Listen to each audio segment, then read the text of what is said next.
Celui dont je vais te parler n'a jamais eu l'intention de devenir un monstre. Il voulait juste fuir la pauvreté. Il s'appelait Désiré. Et s'il avait su le prix réel de la richesse rapide, il aurait préféré mourir pauvre plutôt que vendre ce qu'il allait perdre. Parce que ce qu'on ne te dit jamais, c'est que l'argent mystique ne se reçoit pas gratuitement. Et parfois, quand tu crois que c'est toi qui fais le rituel, en réalité, c'est le rituel qui te choisit, longtemps avant le jour où tu entres dans le sanctuaire. Désiré n'avait rien d'un voyou au départ. Il n'était ni violent, ni arrogant. C'était juste un jeune homme né du mauvais côté du destin. Il grandit dans un quartier précaire, dans une petite maison en terre battue, non loin d'Abobogar, à Abidjan. Son père? Inconnu. Sa mère? Lingère dans un marché, courbé par la fatigue avant même ses 30 ans. Il n'avait rien, sauf la honte d'être pauvre. Ce qui a détruit Désiré, ce n'est pas la faim. Ce n'est pas le manque d'argent. Ce n'est même pas la misère. Non. Ce qui l'a détruit, c'est le regard des autres. Les humiliations. Les comparaisons. Les « toi aussi tu es garçon, pourquoi tu n'as rien ?» À force d'entendre qu'il était un raté, à force de voir les autres jeunes revenir au quartier avec des téléphones chers, des motos neuves, et des billets comme si l'argent tombait du ciel, quelque chose a commencé à changer en lui. Tous les jours, il voyait les mêmes scènes. Un garçon qui, hier encore, partageait un sachet d'eau avec lui, arrive maintenant en Hilux, lunettes teintées, garde du corps moral autour de lui. Un autre, illettré, mais aujourd'hui habillé comme un ministre. Certains disparaissaient du quartier pendant 2 mois, puis revenaient transformés. Toujours le même sourire froid. Toujours les mêmes chuchotements autour d'eux. Les gens disaient. Lui, il est allé au pays du fétiche. On dit qu'il a fait un bain mystique. Son argent n'est... Mais personne ne coupait ses liens avec eux. Au contraire, on les respectait.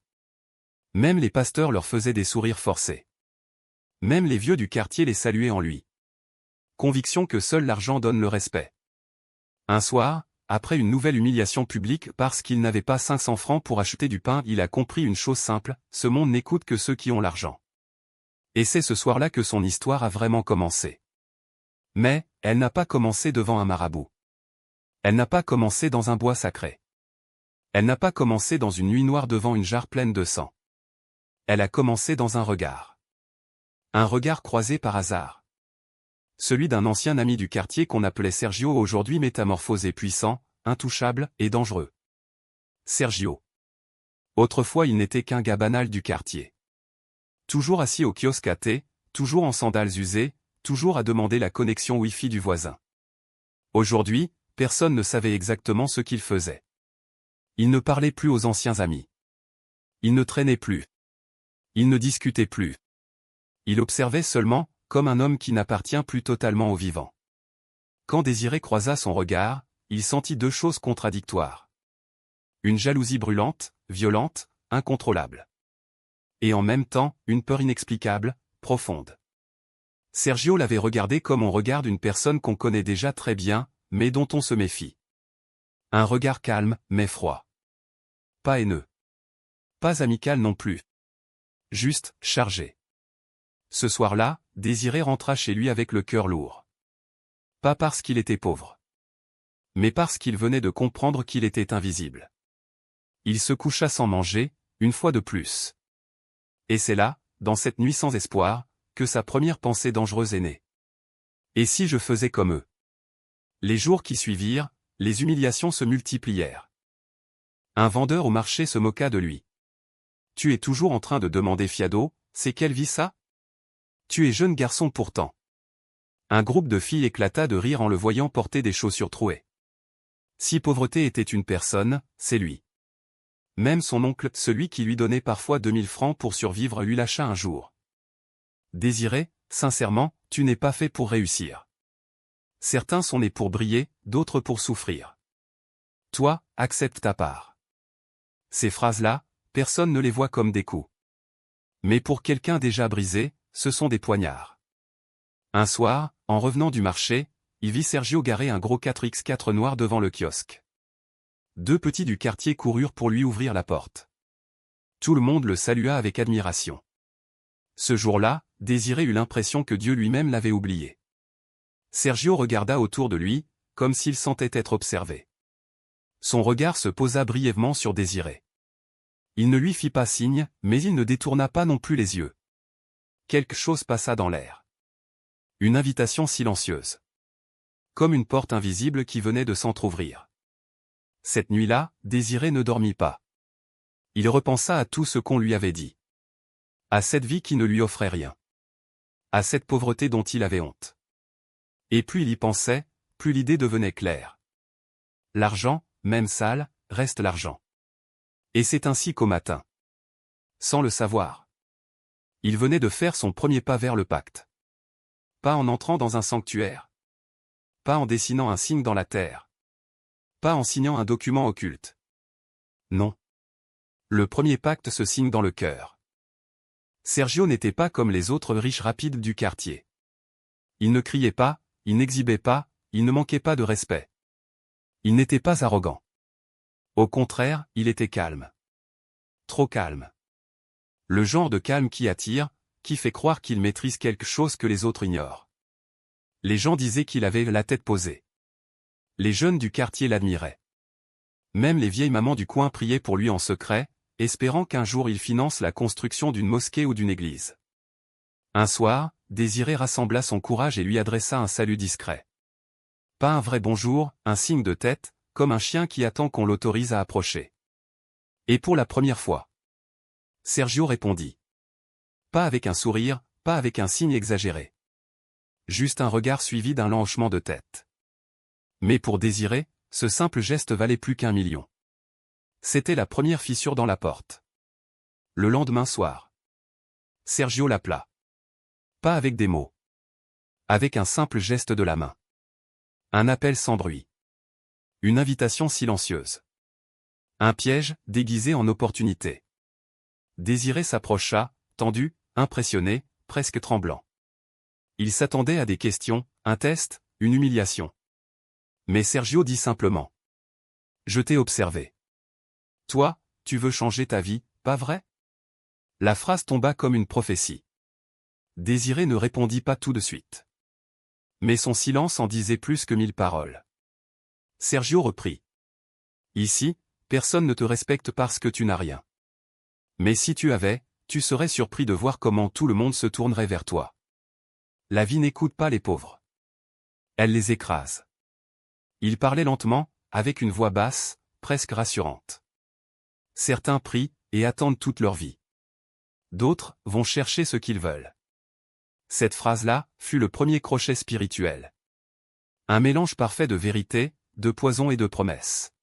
Un simple jus glacé. Quelque chose de banal, familier. Pour que Désiré baisse sa garde. Puis il posa sa main sur son épaule comme un grand frère. Si tu as faim de plus, reviens me voir demain.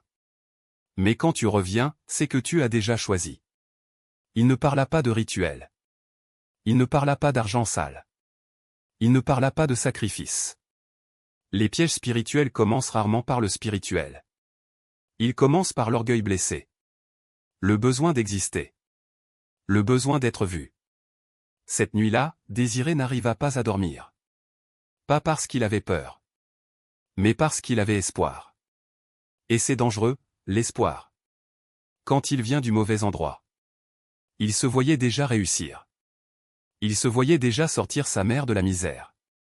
Il se voyait marcher dans la rue sans honte. Il se voyait respecté. Et le respect. C'est souvent la première drogue. À partir de ce soir, Sergio n'était plus juste un modèle. Il devint une porte. Le lendemain soir, au même endroit, à la même heure, Désiré revint. Pas par hasard.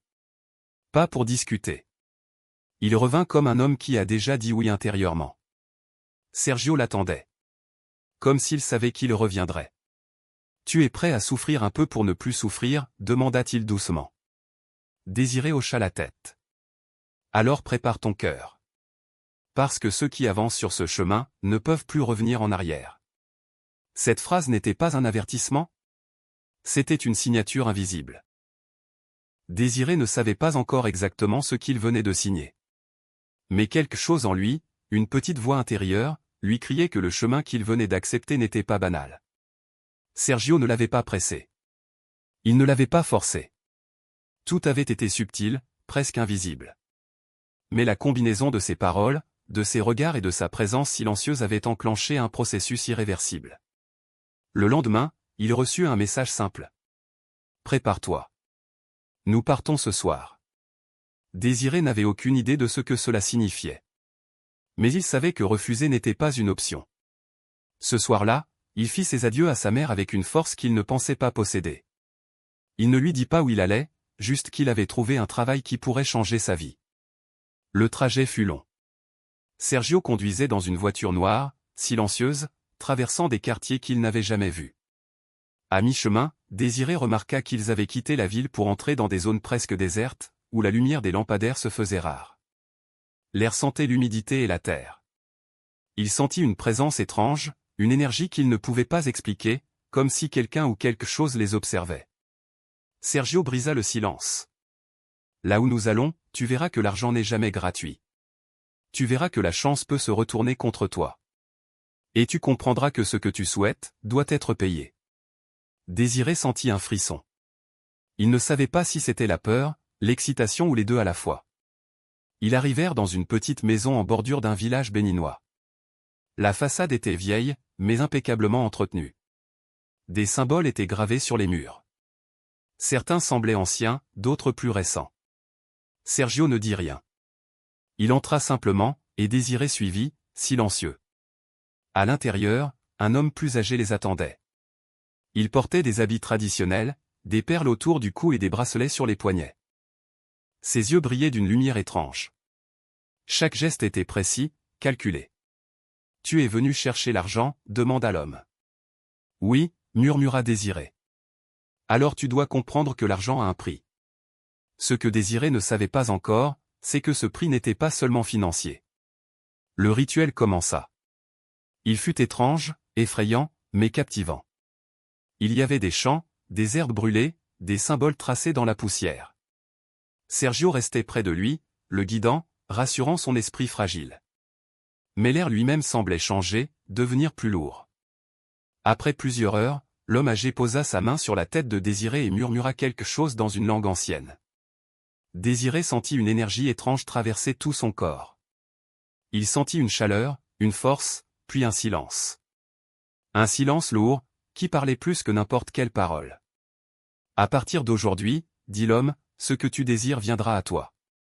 Mais souviens-toi, chaque action, chaque choix, tu le paieras. » Désiré sortit du rituel avec un mélange de peur et d'euphorie.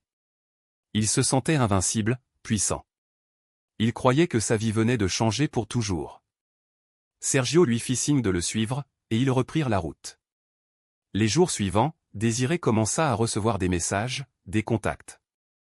Des personnes riches lui proposaient des petits travaux en ligne, puis des investissements rapides. Il commença à envoyer des liens, à créer des comptes. Petit à petit, l'argent arriva. Ce n'était pas énorme au début, mais suffisant pour qu'il commence à afficher sa réussite. La première fois qu'il vit des billets sur sa table, il sentit un frisson, « C'est vrai, je suis enfin respecté. » Et c'est là que la spirale commença.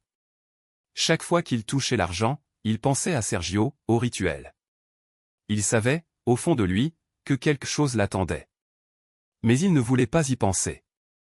L'orgueil était plus fort. Le pouvoir qu'il ressentait était addictif. Ses amis d'autrefois le regardaient différemment. Les filles du quartier souriaient. Les voisins respectaient son passage. La pauvreté semblait maintenant un souvenir lointain. Et Désiré se sentait au sommet du monde. Mais le prix de cette montée rapide ne se fit pas attendre. Les premiers signes furent subtils, un cauchemar, un frisson soudain, un regard qu'il croyait suivre dans la nuit. Puis, des amis commencèrent à disparaître autour de lui, mystérieusement. Certains qu'il connaissait bien étaient frappés par des malheurs soudains. Mais Désiré continuait. L'argent coulait. La gloire était douce. Il croyait contrôler la situation. Il croyait que le rituel et Sergio étaient ses alliés. Mais peu à peu, il comprit que le pouvoir qu'il avait obtenu ne venait pas de lui, mais d'une force qu'il ne pouvait ni voir ni contrôler. Et c'est là, exactement là, que Désiré commença à comprendre que tout ce qu'il avait désiré avait un prix invisible.